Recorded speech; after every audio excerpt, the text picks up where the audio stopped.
그가 찔림은 우리의 허물 때문이요 그가 상함은 우리의 죄악 때문이라. 그가 징계를 받음으로 우리는 평안을 누리고 그가 채찍에 맞음으로 우리는 나음을 받았도다. 우리는 다 양 같아서 그릇 행하여 각기 제 길로 갔거늘 여호와께서는 우리 모두의 죄악을 그에게 담당시키셨도다. 아멘.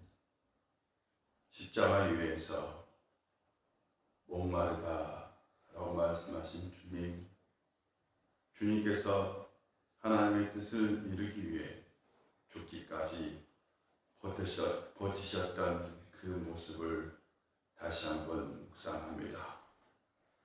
그것은 우리를 위한 고통이고 아픔이고 인내였습니다.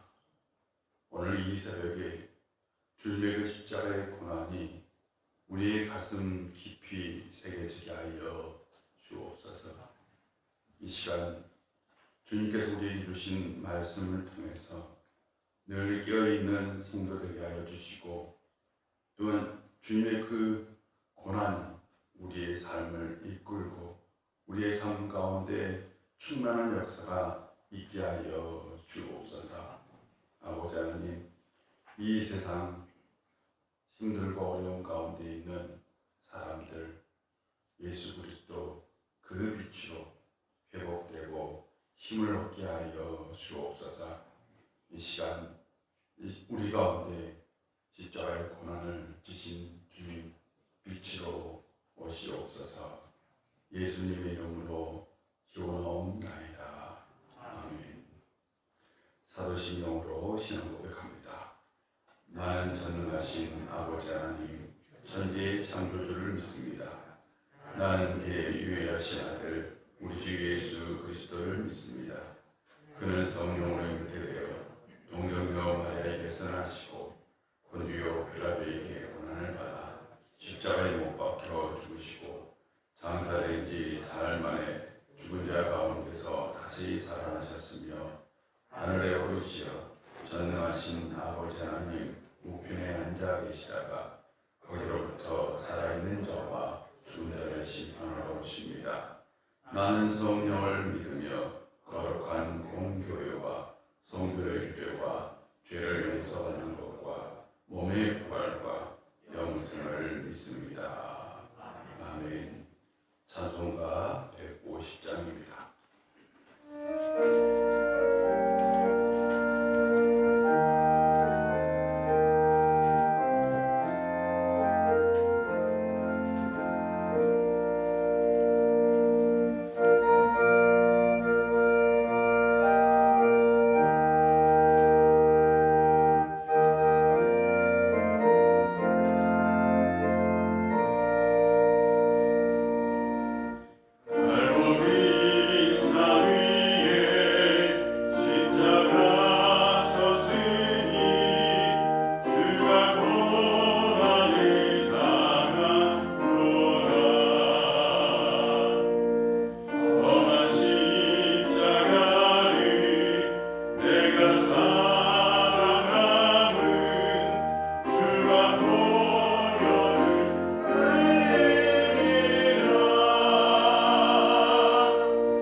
존귀와 영광을 받으시기에 합당하신 아버지 하나님, 예수 그리스도의 고난을 묵상하며 특별 새벽 기도회로 모이게 하심을 감사합니다. 아무런 흠도 죄도 없으신 주님께서 오로지 우리의 죄를 담당하시기 위해서 모진 고통과 멸시와 죽기까지 보여주신 그 놀라운 사랑을 망각한 채 여전히 세상 속에서의 안위만을 추구하며 죄와 더불어 살아가는 저희의 무지함을 용서하여 주옵소서. 온 세계가 코로나 바이러스로 인해 두려움에 휩싸였습니다.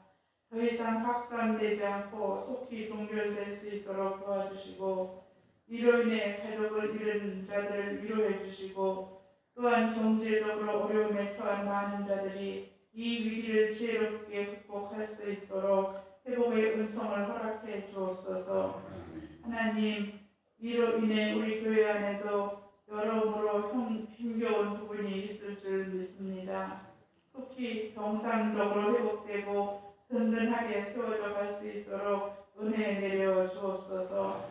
이 시간에 목사님을 통해 주시는 말씀이 우리의 심령에 깨달음이 있게 하셔서 더욱더 믿음을 새롭게 다짐하는 시간 되게 하시고, 우리들이 아버지께 드려지는 기도마다 온전히 연락되어지는 합당한 교통의 시간이 되게 하옵소서. 모든 말씀 예수 그리스도의 이름으로 기도드립니다. 아멘.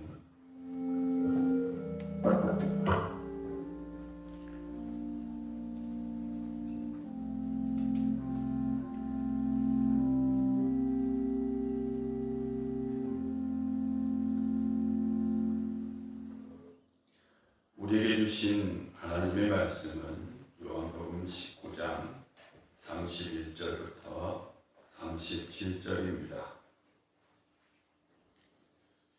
31절부터 37절입니다. 우리 한 절씩 교독하도록 하겠습니다.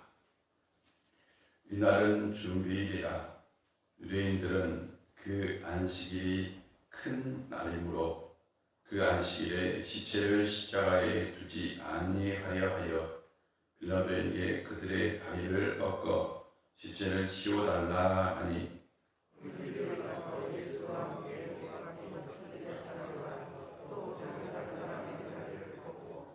예수께 이르러서는 이미 죽으신 것을 보고 다리를 꺾지 아니하고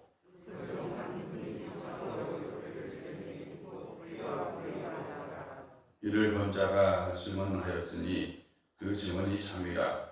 그가 자기의 말하는 것이 참인 줄 알고 너희로 믿게 하려 함이니라.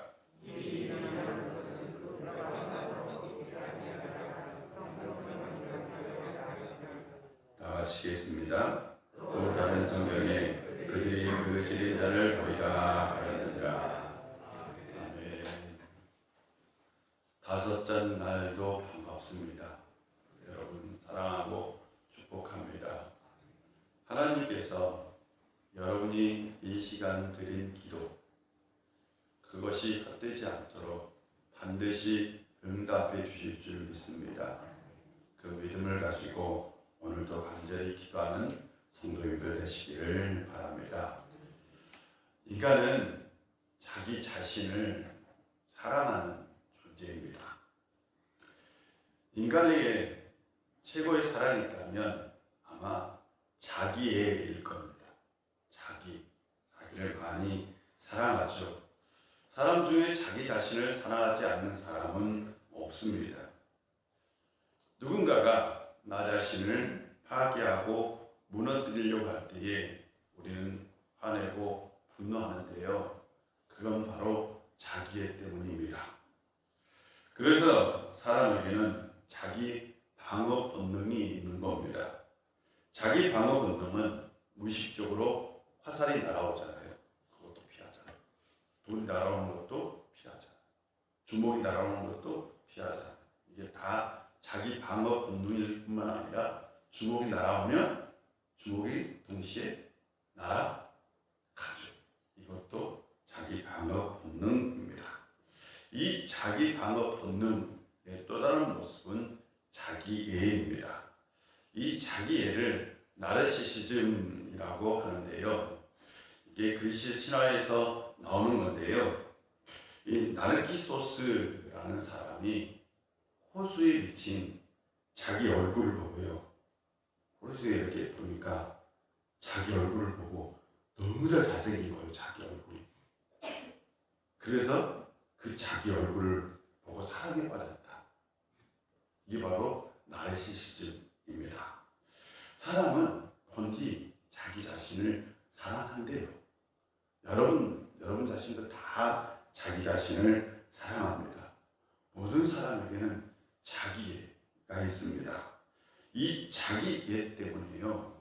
자기 자신을 버리고 희생하는 게 실은 두렵고 어렵습니다. 자기애가 강하면 강할수록 이타적인 삶을 사는 건 더욱더 어렵습니다.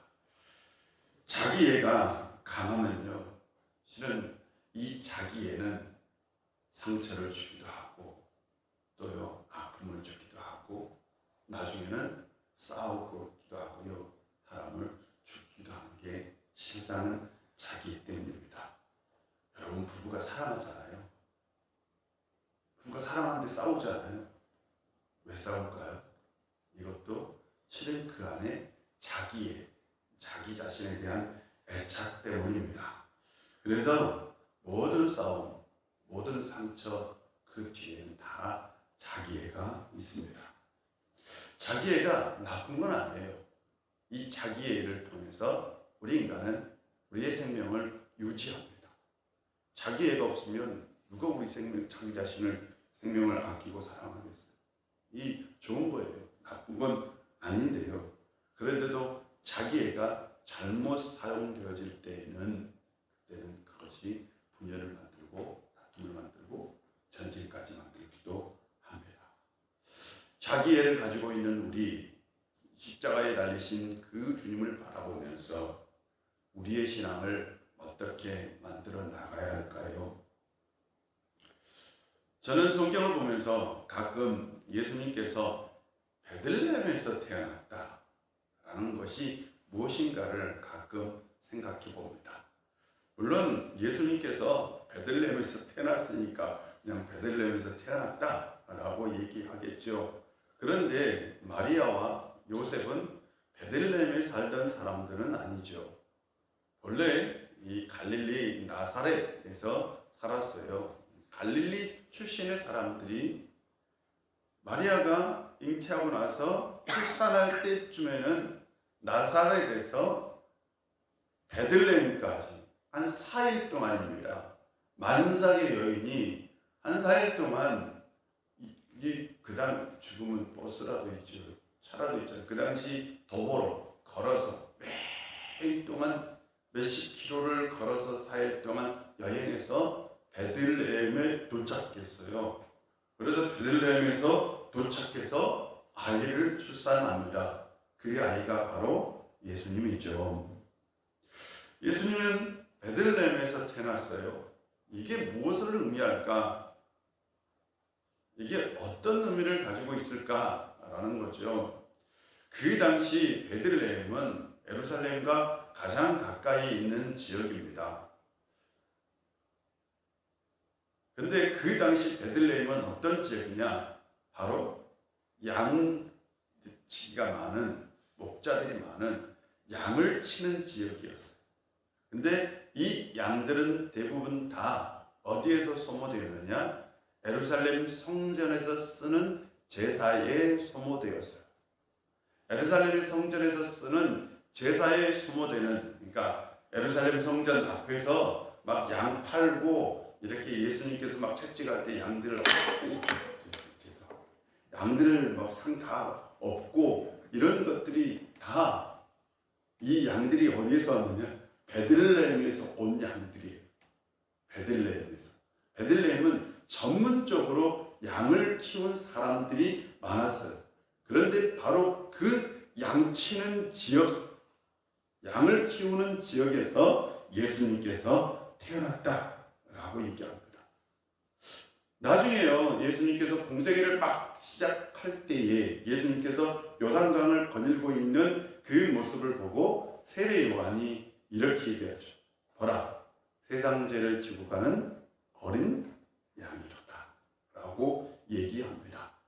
예수님께서 이미 태어날 때부터 희생 제물의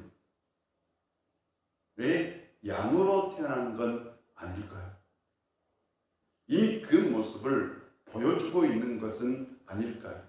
예수님께서 베들레헴에서 태어났다라는 것은 이미 예수님은 이 세상 죄를 지고 가는 어린 양으로 태어난 것을 상징적으로 보여주고 있는 거죠. 오늘 31절을 보면 이날은 준비일이라 유대인들은 그 안식일이 큰 날이므로 그 안식일에 시체를 십자가에 두지 아니하려 하여 빌라도에게 그들의 다리를 꺾어달라라고 요청을 하죠. 안식일 준비일, 그날이 안식일 준비일이었다라고 얘기합니다. 제가 한 번은 사묵병원을요, 금요일 날 신방을 간 적이 있어요. 금요일 날도 신방을 가보고 토요일 날도 신방을 가본 적이 있어요. 우리 교인들이 생각보다 사묵병원에 많이 가시더라고요.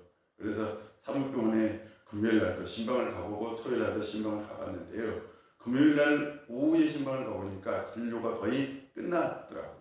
토요일 날 가보니까 진료를 아예 안 해요. 그런데 그 병원은 진료를 주일날은 합니다. 왜냐하면 이 병원이 그 안식교, 이단 안식교 계통의 병원이기 때문입니다. 그런데 보니까 금요일날 오후부터 쉬더라고요. 그게 중요하죠. 안식일은 원래 우리는 그냥 안식일이 토요일이라고 생각하는데 우리하고 이스라엘 사람들하고 시간 개념이 다르죠. 우리는 그냥 하루를 아침부터 생각하는 경향이 있는데 유대인들은 저녁부터가 하루입니다. 그래, 해가 질 때, 금요일날 해가 질 때부터 토요일 해가 질 때까지 이 날이 곧 안식일입니다. 예수님께서 금요일날 오전 9시에 돌아가셔서 오전 9시에 십자가에 달려서 오후 3시에 돌아가셨어요. 이제 해가 지려면 그 당시 중동에서 한 2시간, 3시간쯤, 많게는 3시간, 4시간간 좀 남았을 그런 여유밖에 없어요. 곧 안식일이 시작됩니다. 그런데 유대인들에게 안식일은 매우 중요합니다. 유대인들에게 안식일은요, 평화의 날입니다. 안식일날은 유대인들이 싸움을 해서는 안 돼요. 막 교회는 주일날 다투기도 하고 싸움도 하기도 막 그렇잖아요. 이게 유대인들에게는 상상할 수 없는 일이에요. 다른 나라는 싸워도 안식일날은 싸워서는 안 돼. 안식일날은 아주 평안해야 돼. 안식일날은 모두가 다 거룩하게 행동해야 합니다. 싸움도 멈는 날이 안식일입니다. 그런데 안식일에 십자가에 이렇게 사람을 걸어둘 수는 없잖아요. 안식일이 다가오는데. 그래서 그 시체를 꺾어서 죽음을 확인하고 빨리 쉬어달라라고 요청한 거죠. 그렇다면 왜 예수님께서 바로 안식일 예비일에 달리셨느냐라는 거죠. 아니, 안식일 끝나고 난 다음에 그 다음에 처형해도 되잖아요, 월요일에. 그런데 마치 그때가 6월절이었다는 거죠. 6월절. 그래서 우리가 성경을 자세히 보면 예수님께서 바로 잡히시기 전날 식사를 할 때에 그때에 누가 나가요? 유다가 나갔잖아요. 유다가 나가서 제사장들을 그 깊은 저녁에 만납니다. 그리고 그 저녁에 모의를 하는 거죠. 밤새도록 모의를 했던 거예요. 예수님께서 겟세마네 동산에서 기도할 그 기간 동안 아니 밤새도록 예수님을 어떻게 잡을까 모의할 필요가 없어요. 그런데 모의를 합니다. 왜 모의를 하냐? 바로 6월절 전에 예수님을 처형하려고 했기 때문입니다. 6월절이 지나면 예수님은 또 예루살렘에서 사라질 거예요. 그런데 6월절 절기가 복잡해요. 6월절은 하루가 아닙니다. 6월절 다음에 무교절이 있습니다. 6월절이 끝난 다음에 7일 동안 무교절이 지납니다. 이 8일 동안이 지나면 틀림없이 여론도 바뀔 것이고 또한 사람들 마음도 바뀔 것이고 또한 그 사이에 빌라도가 마음이 바뀔지 몰라요. 그래서 그들은 빨리 어떻게든 예수님을 처형해야 했어요. 그래서 빌라도가 그래 십자가에 못 박으십시오 라고 얘기하니까 그날 곧바로 그 십자가형을 집행하였던 거예요. 그냥 우리는 왜 이렇게 빨리 했지? 라고 얘기하지만 실은 그날이 굉장히 복잡한 날이었어요. 안식일 준비일이면서 또한 동시에 6월절이 시작되는 날이었다고요. 그렇기 때문에 유대인들은 마음이 급했어요. 지금 안식일이 다가오면 안 돼요. 그래서 그 시체를 다리를 꺾어서 죽음을 확인해서 그래서 빨리 그 시체를 치워달라라고 요청을 한 겁니다. 군인들이 허락을 받고 예수님 양쪽에 있는 사람, 양쪽에 있는 사람 다리를 다 꺾어요. 다리를 꺾었다는 게 여러분 어떻게 꺾었을 것 같아요? 혹시 상상을 해보셨어요? 그러니까 우리의 다리 정강이가 이렇게 십자가에 매달리는 사람 두 사람이 이렇게 딱 꺾으면 꺾일까요? 아닐 것 같아요. 아마 어쩌면 칼로요. 그냥 정강이를 내리쳐서 그러고 난 다음에 그 정강이를 부러뜨리지 않았을까? 다리뼈를. 안 그러면 그 다리뼈 마디를 어떻게 칼로 쳐서 부러뜨리지 않았어요? 끔찍한 일입니다. 그리고 양쪽 두 사람을 그렇게 다리를 꺾어봅니다. 그런데 예수님을 이제 가운데 사람을 꺾으려고 해요. 그런데 예수님은 이미 죽어 있는 겁니다. 그래서 노마 병정이 그냥 예수님의 옆구리, 이 허파에 있는 부분을 참으로 한 번은 안 찔렀을 것 같아요. 몇 번 이렇게 찔렀을 것 같아요. 아무 반응이 없어요. 그런데 피와 뭐가 쏟아졌다고요? 물이 쏟아졌다라고 얘기합니다. 물이 쏟아졌다라는 것에 대해서 많은 의견들이 있었는데요. 대표적인 의견은 우리가 보통 외상을 입잖아요. 예수님께서 외상을 입으셨죠. 40대나 태형을 당하셨잖아요. 이 인간의 몸은 외상을 입으면 이 그러니까 폐가 있는데 폐와 그 막 사이에 물이 생깁니다. 체액이라고 하죠. 그냥 이렇게 평소에도 아프신 분들 중에는 폐에 물이 생기신 분들 있잖아요. 이거죠. 그래서 이렇게 찔렀는데 그것이 쏟아진 거죠. 예수님께서 십자가에서 죽으신 장면, 그 장면은 예수님께서 완전한 인간이었다는 것을 우리에게 보여주고 있습니다. 성육신하신 예수님이 이 세상에 살 때는 철저하게 이 육신에 의지하며 살았어요. 당시 요한이 살던 시대에 그 시대에 이단이 있었는데 그 이단을 보통 영주주의 이단 또는 이 영주주의 이단은 특별히 가현설이라는 것을 주장했어요. 이 가현설은 간단합니다. 인간의 영혼은 선한데 육신은 악하다고 생각한 거예요. 근데 하나님의 아들이 이 세상에 오셨는데 어떻게 완벽한 육신을 입을 수 있느냐? 아니야. 육신을 잠깐 빌렸다가 그래서 예수님께서 십자가를 질 때에는 그 육신을 버리고 그냥 가버렸다라고 얘기하는 게 바로 가현설이에요. 육신을 그냥 잠깐 빌려서 입었다. 근데 십자가를 질 때 그 교통 질 필요가 없이 그냥 이렇게 영원히 가버렸다라는 게 영주주의자들의 주장이었어요. 이 이단이 바로 요한이 말씀을 전할 때에 아주 심했어요. 영주주의 이단은. 그래서 요한은 분명하게 그 십자가의 사건 가운데 예수님의 다리를 이렇게 꺾으려고 했는데 예수님께서 피와 물을 쏟으셨다 라고 얘기를 하고 있습니다. 그러면서 요한은 또 하나 덧붙입니다. 그것을 본 자가 분명하게 증언하는데 그 증언이 참이다. 그것을 본 사람이 누구요? 여기서 그것을 본 사람 자기 자신입니다. 지금 글을 쓰고 있는 그 사랑하는 제자가 누구냐? 바로 사도 요한입니다. 그 사랑하는 제자, 그가 지금 요한복음을 쓰고 있잖아요. 요한복음을 쓰고 있는 사도 요한, 내가 그것을 보았다. 내가 본 증언은 참이다.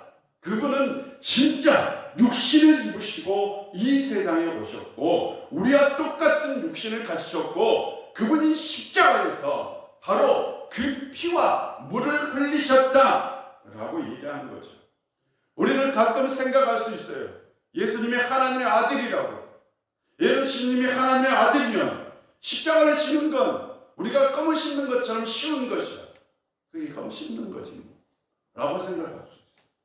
신적인 능력을 가지고 있고 사람을 살리는 능력이 있다면 그냥 십자가 지는 게 뭐가 그렇게 대수야. 그것도 다 이길 수 있는 거 아니야? 신적인 능력이 있는데 하나님의 아들인데. 아니요. 예수님께서 십자가를 지실 때에 그 십자가의 고통은 우리가 경험하는 경험과 똑같은 경험이었습니다. 예수님이라고 다른 것이 없었어요. 예수님이라고 고통을 느끼지 못하는 초인이 아니었습니다. 예수님이라고 통증을 느끼지 못하는 철인이 아니었습니다. 우리가 똑같은 고통을 느끼는 존재였습니다. 저는 가끔 예수님의 그 십자가의 고통을 이렇게 생각해 본 적이 있어요. 우리 중에는 사람마다 이 통증의 강도가 다르잖아요. 통증의 강도가 좀 다릅니다. 다 같지는 않아요. 근데 통증의 강도를 아주 심하게 느끼는 사람들이 있지 않습니까? 만약 예수님이 그런 몸이었다면 혹시 상상해 보셨어요? 그럴 수도 있잖아요. 예수님이 만약 그런 몸을 가지고 이 세상에 오셨다면 그 십자가의 고통은 얼마나 끔찍한 고통이었을까? 예수님이라고요. 볼에 손을 대면 안 아픈 게 아니었어요. 그분은 진짜 이 세상에 오신 참 인간이셨습니다. 그런데 요한은 그분이 다리가 꺾이지 않고 뭐였다? 그냥 창에 의해서 물과 피를 쏟으신 참 인간이었다 라고 얘기합니다. 이 모습을 통해서 요한은 또 하나의 상징을 얘기합니다. 그분은 이 세상에 오신 희생제물이었다 라는 것을 보여주고 있습니다. 희생제물. 그래서 히브리서는 예수님께서 단 한 번의 십자가의 죽으심으로 자기 자신을 드려서 완벽한 희생의 제물이 되었다라고 얘기합니다. 예수님은 십자가에서 희생 제물이 되셨어요. 우리를 위한 희생의 제물사가 제물이 되었던 겁니다. 그러므로 십자가는 희생을 의미합니다. 자기 자신을 버리는 거죠. 자기애를 초월한 겁니다. 나리시즘을 넘어서는 겁니다. 다시 말씀드리면 예수님은 완전한 인간의 몸을 입으시고 이 세상에 오셨습니다. 육신의 감정도 있고요. 자기 연민도 있고요. 마음의 고통도 있고요. 동시에 우리처럼 똑같은 육신의 고통을 느끼시는 분이셨어요. 완벽한 인간으로 이 세상에 오셨습니다. 그런데 그 십자가 위에서 자기 자신을 내어주셨다고요. 자기 자신을 희생했습니다. 십자가는 자기 자신을 버리신 사건입니다. 죄에 빠진 우리를 살리기 위해서 자기 자신을 내어주는 사건, 그것이 바로 십자가입니다. 그렇다면 우리가 십자가를 바라볼 때에 우리가 기억해야 할 건 희생입니다. 수요일날 나눴던 말씀은 십자가는 나눔이라고 말씀드렸어요. 어제 우리는 십자가가 하나님의 뜻을 이루는 것이라고 말씀을 드렸어요. 오늘 우리가 나눌 말씀은 십자가는 희생이에요. 그것도 자기 희생, 자기애를 넘어선, 자기 사랑을 넘어선 그 희생, 그것이 바로 십자가입니다. 그래서 십자가를 진다는 건 자기를 희생한다는 겁니다. 우리가 부모로 십자가를 진다는 건 자식을 위해서 자기 자신을 희생하는 거죠. 우리가 교회 안에서 십자가를 진다는 건 하나님 나라를 위해서 자기 자신을 희생하는 거죠. 자기 희생이 없이는 십자가가 없습니다. 지금 우리는 바이러스와 싸우고 있잖아요. 바이러스는 뭘까요? 바이러스는 연구해 보면 자기 사랑이 충만한 놈이에요. 자기 사랑. 그래서 자기 복제를 어마어마하게 합니다. 자기 복제. 자기 존재를 더 키우기 위해서 자기 복제를 하는 게 그게 바로 바이러스예요. 근데 우리 몸에 있는 항체가 있어요. 항체는 자기를 희생해요. 자기 자신을 희생함으로 우리를 지켜줍니다. 바이러스는 자기 자신만 사랑하고요. 항체는 자기 자신을 희생합니다. 교회 안에서 진정한 존재는 바이러스 같은 존재가 아니라 항체 같은 존재죠.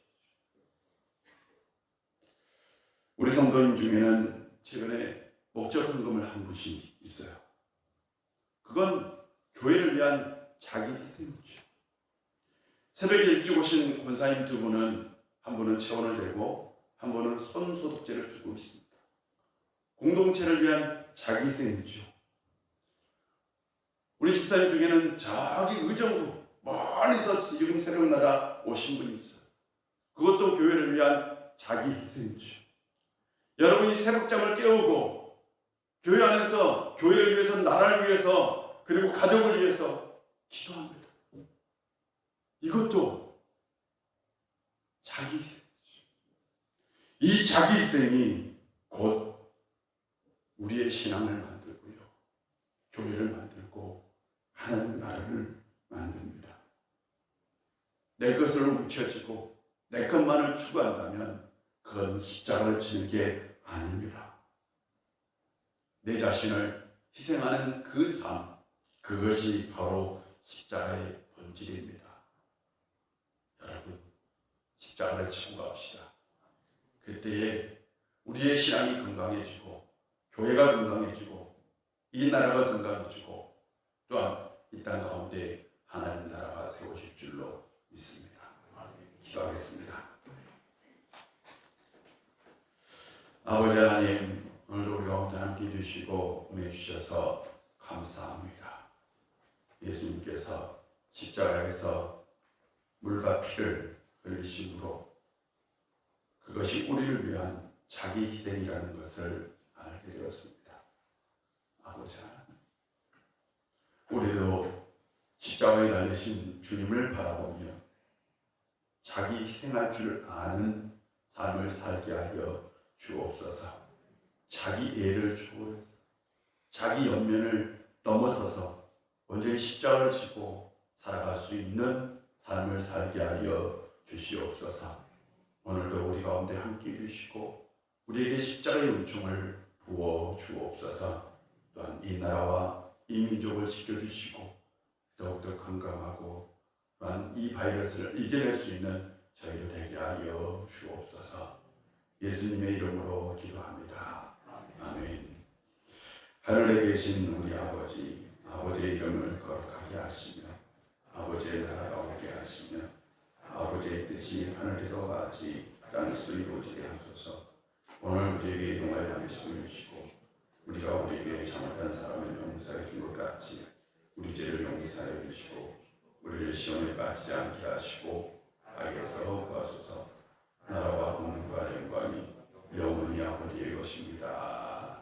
아멘. 이 시간 기도할 때요, 십자가에 달리신 주님을 바라보면서 자기 애를 믿고 자기 희생을 할 수 있는 십자가를 지는 삶을 살게 하여 주옵소서라고 기도하고 또한 교회를 위해서, 나라를 위해서, 여러분 자신을 위해서 기도하는 시간을 갖도록 하겠습니다. 다 같이 기도합니다.